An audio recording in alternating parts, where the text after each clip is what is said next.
Hello everyone and welcome back to my channel My Classroom।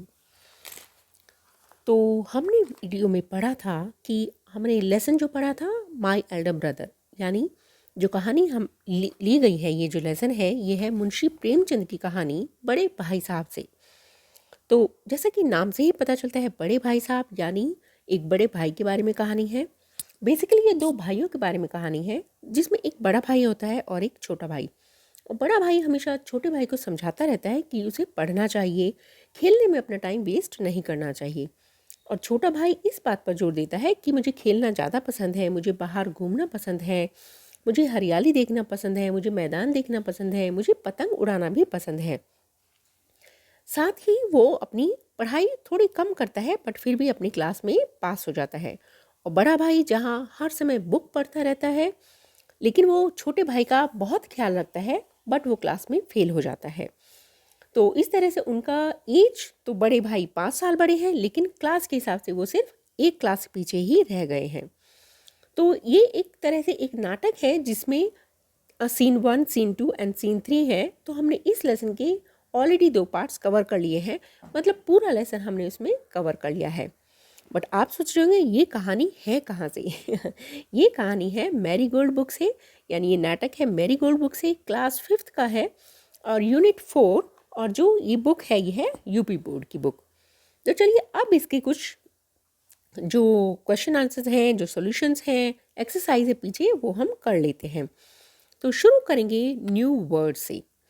New words, first है foundation यानी solid base. Foundation यानी जब कोई भी काम शुरू किया जाता है तो सबसे पहले जो उसका काम किया जाता है उसको कहते हैं फाउंडेशन।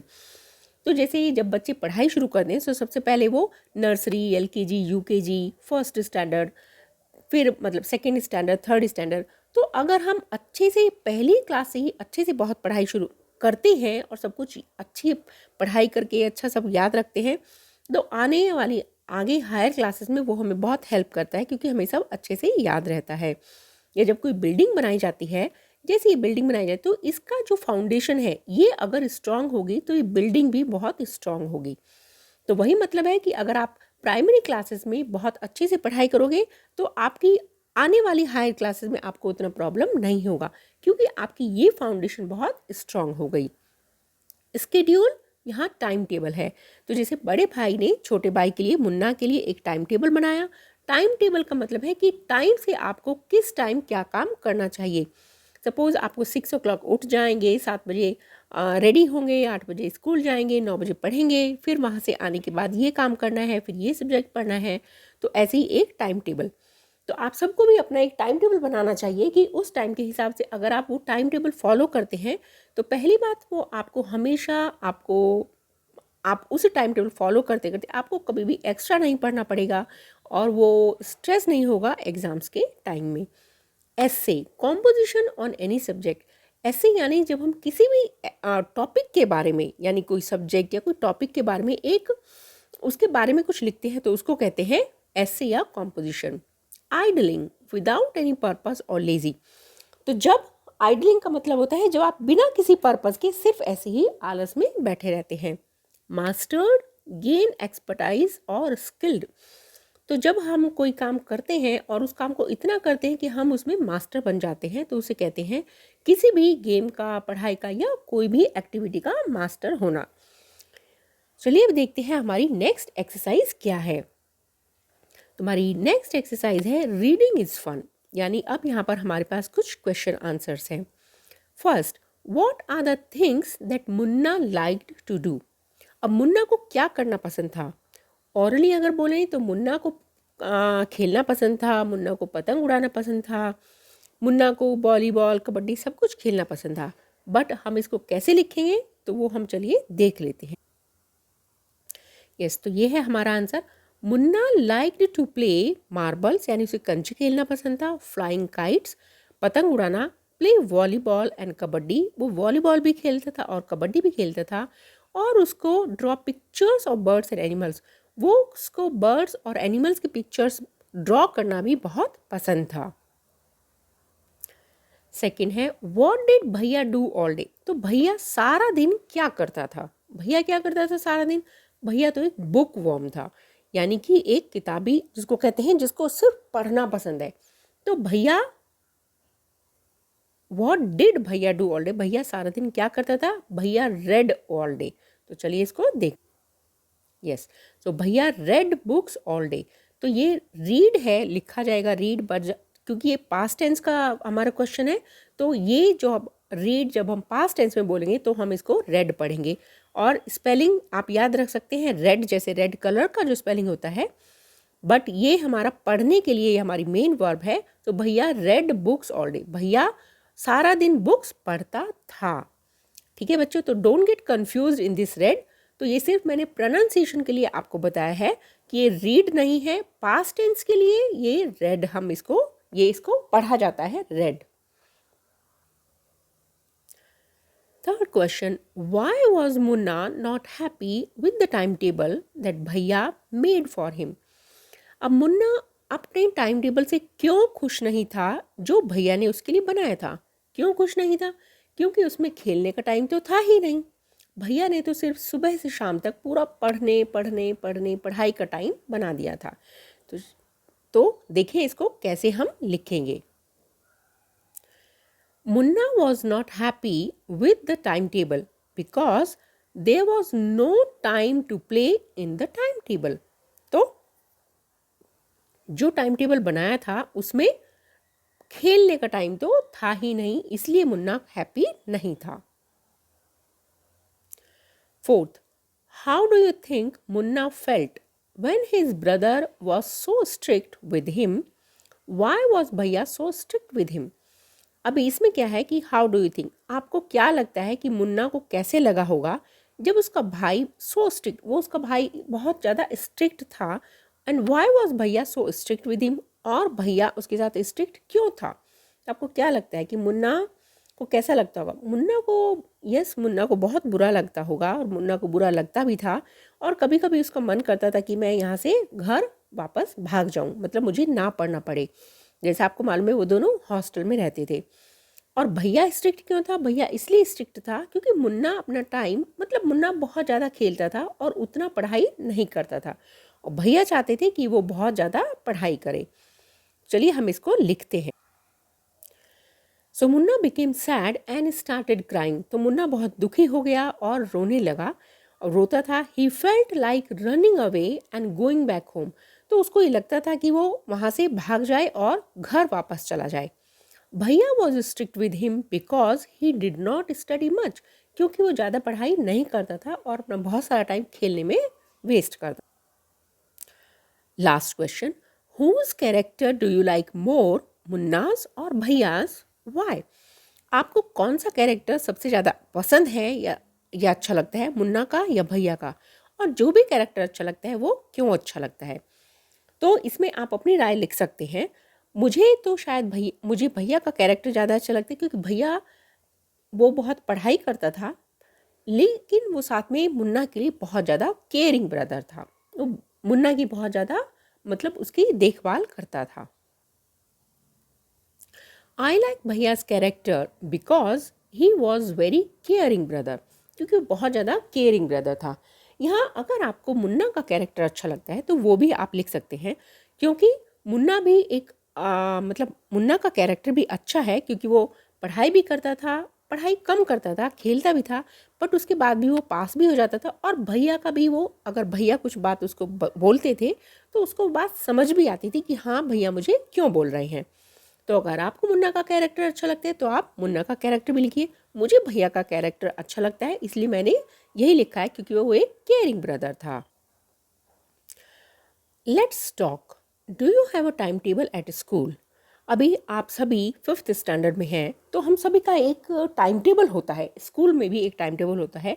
कि टाइम टेबल कैसे, जैसे हमारा कि 7 पीरियड्स होते हैं स्कूल में मोस्टली।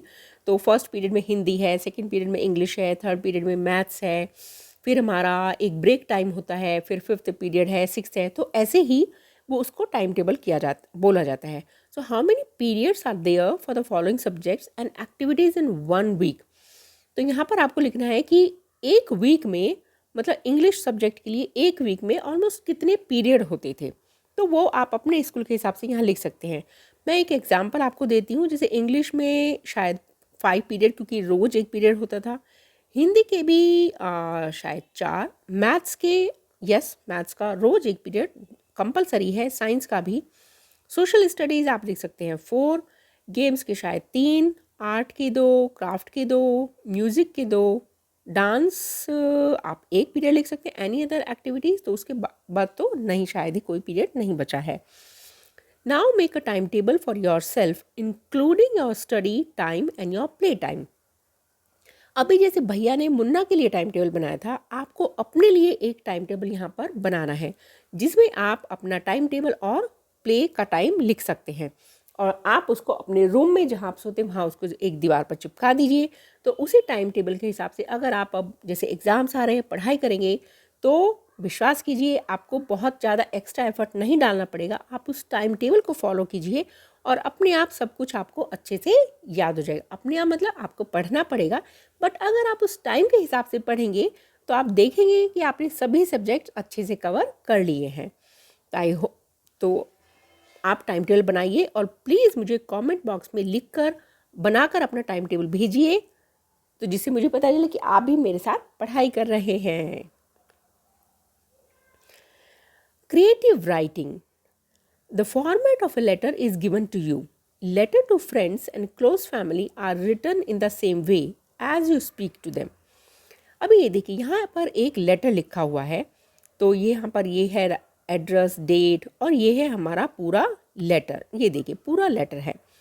अब इस लेटर्स को आप देखेंगे अगर, तो कुछ पार्ट्स यहाँ पर लिखे, जैसे कुछ हेडिंग्स यहाँ पर लिखा है। जैसे यहाँ पर एक एड्रेस है, फिर यहाँ पर writer's address, date, greeting, introduction. तो ये क्या है, पहले हम इसको समझते हैं कि हमारे पास जो लेटर्स होते हैं, लेटर का ये एक फॉर्मेट है एक्चुअली, कि पहले आपको क्या लिखना है, फिर सेकंड नंबर पर क्या लिखना है, फिर थर्ड पे क्या लिखना है, ठीक है, और फिर फोर्थ पे क्या है, फिफ्थ पे क्या है। ये सभी एक फॉर्मेट होता है। अब ये जो फॉर्मेट होता है, ये होता है पहले हमारा लेटर होते हैं हमारे पास। 2 तरह के लेटर होते हैं। लेटर क्या है, 2 तरह के लेटर होते हैं। तो पहले देखते हैं हम कि उन 2 लेटर्स में क्या होता है। तो चलिए पहले मैं आपको समझाने की कोशिश करती हूँ कि ये है हमारा एक लेटर का हमारे पास एक होता है फॉर्मल लेटर और एक होता है इनफॉर्मल लेटर। तो जो लेटर हमारी बुक में है, ये है हमारा इनफॉर्मल लेटर। अब इनफॉर्मल और फॉर्मल में क्या फ़र्क होता है। इनफॉर्मल लेटर हम किसको लिखते हैं, इनफॉर्मल लेटर हम लिखते हैं अपने रिलेटिव्स को, अपने फ्रेंड्स को, अपनी फैमिली मेम्बर्स को, क्योंकि इनके साथ हमें कुछ फॉर्मेलिटी नहीं करनी पड़ती है। तो हमें जैसा चाहिए हम वैसा लिख सकते हैं। फिर आता है हमारा फॉर्मल लेटर। अब फॉर्मल, इनफॉर्मल में हम जैसे हम बात करते हैं वैसे लिख सकते हैं, बट फॉर्मल में हमें थोड़ी सी फॉर्मेलिटी पूरी करनी पड़ती है, उसके हिसाब से हमें वो लेटर लिखना पड़ता है। अब जैसे हम अपने फ्रेंड्स को लेटर लिखेंगे, hi how are you, hey friend what are you doing, same format हम यहाँ फॉर्मल लेटर में नहीं अप्लाई कर सकते, क्योंकि यहाँ आपको कुछ रेस्पेक्ट, कुछ रूल्स होते हैं जो आपको फॉलो करने पड़ते हैं। जब आप अपने प्रिंसिपल को अगर आपको लेटर लिखना पड़े, अगर आपको टीचर्स को लेटर लिखना पड़े, तो क्या आप ऐसे लिखेंगे, hi hi ma'am how are you, what are you doing, will you ask like that? No, but with our friends we can ask like this. So that is the difference between informal and formal letter. तो भाई informal letter में क्या होता है, informal letter है, ये है हमारा इनफॉर्मल लेटर। इनफॉर्मल, तो सबसे पहले हमारा सेंडर्स एड्रेस आएगा आपके इधर लेफ्ट साइड। तो अब सेंडर्स एड्रेस यानी आपका एड्रेस, आप सेंडर मतलब जो लिख रहा है उसका एड्रेस। तो जो एड्रेस है वो ऑलमोस्ट 3 लाइन में पूरा हो जाना चाहिए ना, या नहीं कि आपको मतलब कि बहुत सारी आप एक पहले एक लाइन में, फिर दूसरी में, फिर तीसरी में, फिर चौथी में ऐसे लिखते जा रहे हैं, एक एक दो दो। और यहाँ भी आपको अपना पूरा एड्रेस लिखना चाहिए, जैसे हाउस नंबर, फिर आपका अगर गली नंबर है वो, अगर आपकी कॉलोनी है वो, फिर नियर टू द, फिर आपका सिटी, और साथ में आपका पिन कोड भी आपको लिखना चाहिए। उसके बाद एक यहाँ पर आप लाइन छोड़ दीजिए, थोड़ा उसको नीट दिखाने के लिए। फिर आती है आपको डेट जरूर डालनी चाहिए कि आपने कौन सी डेट को लेटर लिखा है। जैसे हमने यहाँ लिखा 31 जनवरी, फिर आप कॉमा लिखेंगे और 2023 लिखेंगे यानी ईयर। डेट कभी भी आप जैसे 30/03/23 ऐसे कभी नहीं लिखना, नहीं तो टीचर्स के मार्क्स कट कर देगी। तो ये होता है डेट लिखने का फॉर्मेट कि आपका 21, फिर आपका मतलब यहाँ पर डेट, फिर आपका month, comma and then year. ठीक है, फिर अगेन आप एक लाइन छोड़ दीजिए और लाइन छोड़ने के बाद फिर आएगा आपका यहाँ पर सैल्यूटेशन या ग्रीटिंग्स हम जिसको बोलते हैं। अब सैल्यूटेशन या ग्रीटिंग्स आप जिसको लेटर लिख रहे हैं, डियर पापा, डियर ब्रदर, डियर फ्रेंड, वो सब यहाँ पर हमें लिखना है। उसके बाद हम एक यहाँ पर कॉमा देंगे, तो इसको हम कहते हैं सैल्यूटेशन। फिर आता है हमारा कि हम उसमें क्या लिख रहे हैं हमारे लेटर। अब ये जो होता है हमारा सैल्यूटेशन के बाद ये आएगा पूरा आपका, ये पूरा जो पार्ट है ये आएगा आपका body of the letter. Body मतलब अब आपको लेटर लिखना है। तो सबसे पहले हमने इंट्रोडक्शन लिखा है यहाँ पर, ये देखिए इंट्रोडक्शन है। इंट्रोडक्शन मतलब हाय फ्रेंड, जैसे आपने लिखा what are you doing, I am fine, I hope you are also fine, right, how are aunty uncle, like this. वो जो इंट्रोडक्शन आप यहाँ पर लिख सकते हैं। देन नेक्स्ट आपका ये एक पैराग्राफ हो गया, सपोज 2 लाइन का। Next you should write purpose of letter, कि आप ये लेटर क्यों लिख रहे हैं। अब मैं ये लेटर इसलिए लिख रही हूँ कि छुट्टियाँ हैं और चलो मैं सोच रहा था कि तुम मेरे घर आ जाओ, तुम हम दोनों कहीं घूमने चलेंगे, मेरे घर आकर रहो थोड़े दिन। ठीक है, तो ये आपका पर्पस है। तो मेरा बर्थडे है तो मैं तुम्हें अपने बर्थडे में इनवाइट करना चाहता हूँ, ये आपका पर्पस है। ठीक है, या मेरे भाई की शादी है, मैं तुम्हें अपने भाई की शादी में इनवाइट कर रहा हूँ, ये एक पर्पस है। तो जो भी आपका पर्पस है लिखने का लेटर का, वो आप यहाँ लिखिए। फिर आप यहाँ लिखिए कंक्लूजन। अब कंक्लूजन में आपका आएगा कि चलो ठीक, आपका पर्पस हो गया, इंट्रोडक्शन हो गया, कंक्लूजन कि ठीक है कि अब चलो आई होप कि तुम आओगे, आई होप कि हम जल्दी ही मिलेंगे। फिर आप ये सब यहाँ पर लिख दीजिए कि आपका पर्पस लिखने के बाद कि मैं आई होप कि we will meet soon, like this. ठीक है, और give my love to your brother, to your sister, और मतलब से namaste to your parents, like this. अभी इसके नेक्स्ट आता है आपका एंडिंग। नाउ एंडिंग, ये आपका पूरा बॉडी हो गया। फिर एंडिंग में आप यहाँ लिखिए अपना नाम, जैसे yours lovingly, your faithfully, and then your name. In formal letter में हम अपना नाम का पहला नाम लिखते हैं, पूरा नाम नहीं लिखते हैं। जैसे मेरा नाम है URVASHI उर्वशी, दैट्स ऑल। ठीक है, तो ये है आपका एक इनफॉर्मल लेटर। तो देखिए ये है हमारा एक letter, Krishna's boys hostel, model public school Kolkata. ये है राइटर्स का एड्रेस। ठीक है, मतलब जिसने एड्रेस लेटर लिखा है उसका एड्रेस है, आपका date 10th July, comma and then year, then greetings my dear माँ, my dear father, my dear brother. ठीक है, देन ये है introduction, this is my first letter after the summer vacations, we started a class is this.